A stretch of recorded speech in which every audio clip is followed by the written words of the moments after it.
আর কি, আমি তো মিডিয়া, আমরা তো ভাই আমরা তো মানুষের কাছে সত্যটাই তুলে ধরবো।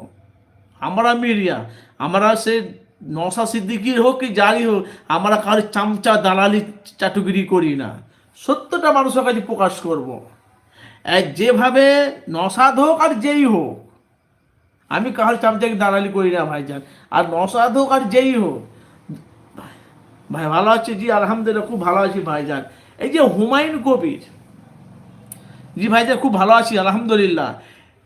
এই যে হুমায়ুন কবির যে বাবরি মসজিদটা করছে, কয়শো কোটি কোটি টাকা উঠেছে। অনেক মানুষ বলছে আব্বাস সিদ্দিকীর মতন হুমায়ুন কবির টাকা খেয়ে নেবে, কথাটা ভালো করে বুঝবেন। কিন্তু হুমায়ুন তো বলে দিয়েছে 2026 জানুয়ারি ফেব্রুয়ারি মাসে 10 তারিখে বাবরি মসজিদের ভিত কাটা শুরু হবে।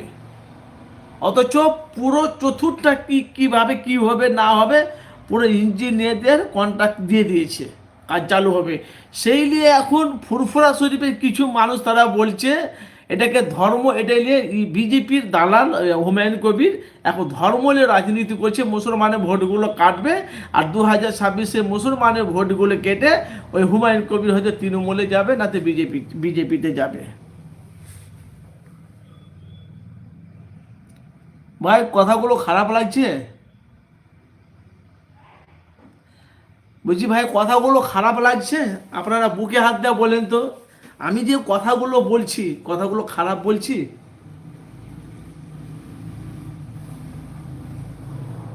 মুসলমান তো গরু খাগা জাত তো। এই মুসলমানে এই মুসলমান ভাই, আপনারা রাগ করেন না ভাই, আমিও মুসলমান, তার জন্য নয়। এই মুসলমান কবরে না গেলে সিধা হবে না, বাস্তব বলছি ভাই, আমিও বলছি। আমি তো 5 ওয়াক্ত নামাজ কালাম পড়ি না, নামাজ করি না, আমার 5 ওয়াক্ত নামাজ পড়ি, কোরআন তেলাওয়াত করি। হয়তো এখন কাজের সময় বলে কোরআন তেলাওয়াত করতে পারি না। এই মুসলমান সিধা হবে কবরে যেয়ে। এই বাংলাদেশ যদি সমস্ত যদি মুসলমান একতা হতো, আপনারা বলেন বিজেপি বাংলায় হানা মারতে পারত?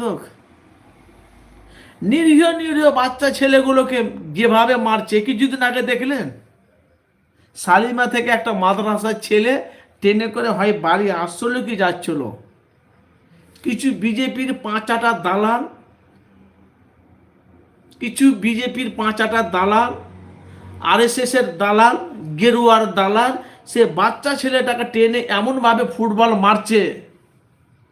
আমি তো লাইভতে বলি, তোর বাপ যদি জন্ম দিয়ে থাকে আর তুই যদি তোর মায়ের পেটে যদি থাকিস, অরিজিনাল যদি তোর বাপ যদি তোর বাপের জন্ম, একবার পশ্চিম বাংলাতে একটা মুসলমান এলাকাতে এসে একটা মুসলমানের ছেলে গায়ে হাত দিয়ে দেখ না।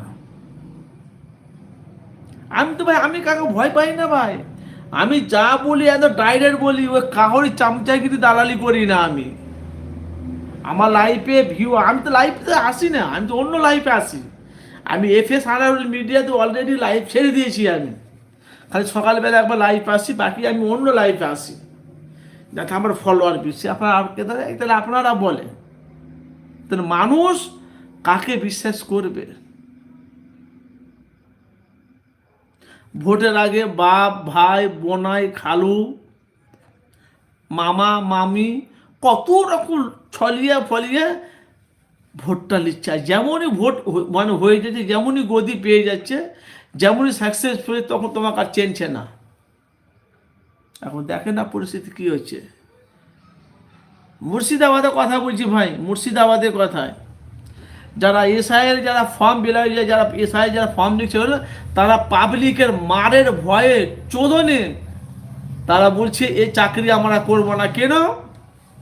সকাল থেকে বিকেল পর্যন্ত এক লেখছি, ফর্ম নিচ্ছি, লিখছি, আপডেট করছি, সকালবেলা আবার ওদেরই লোক বলছে এটা হয়নি, এটা ঠিক করো। আর যখন আমরা আবার ডাকছি, তখন আমাদেরকে বিডিও অফিসে মারধর করছে, টর্চার করছে গ্রামের লোকেরা। তা আমাদের এগুলো দরকার নেই, আমারও মা বোন আছে, আমারও বাপ ভাইয়ের আছে, আমাদের গ্রামে মানে মানে গ্রামের পাড়াপড়শি সব জানাশোনা লোক আছে, তো এই কাজ আমরা করতে চাই না। কিছু নয় ভাই, এটা বিজেপির একটা ষড়যন্ত্র। আমি আপনাদের কাছে এফএস আনারুল মিডিয়া সরাসরি আপনাদের কাছে লাইভে বলছি, এটা একটা বিজেপির ষড়যন্ত্র। মুসলমানকে নিয়ে খেলা।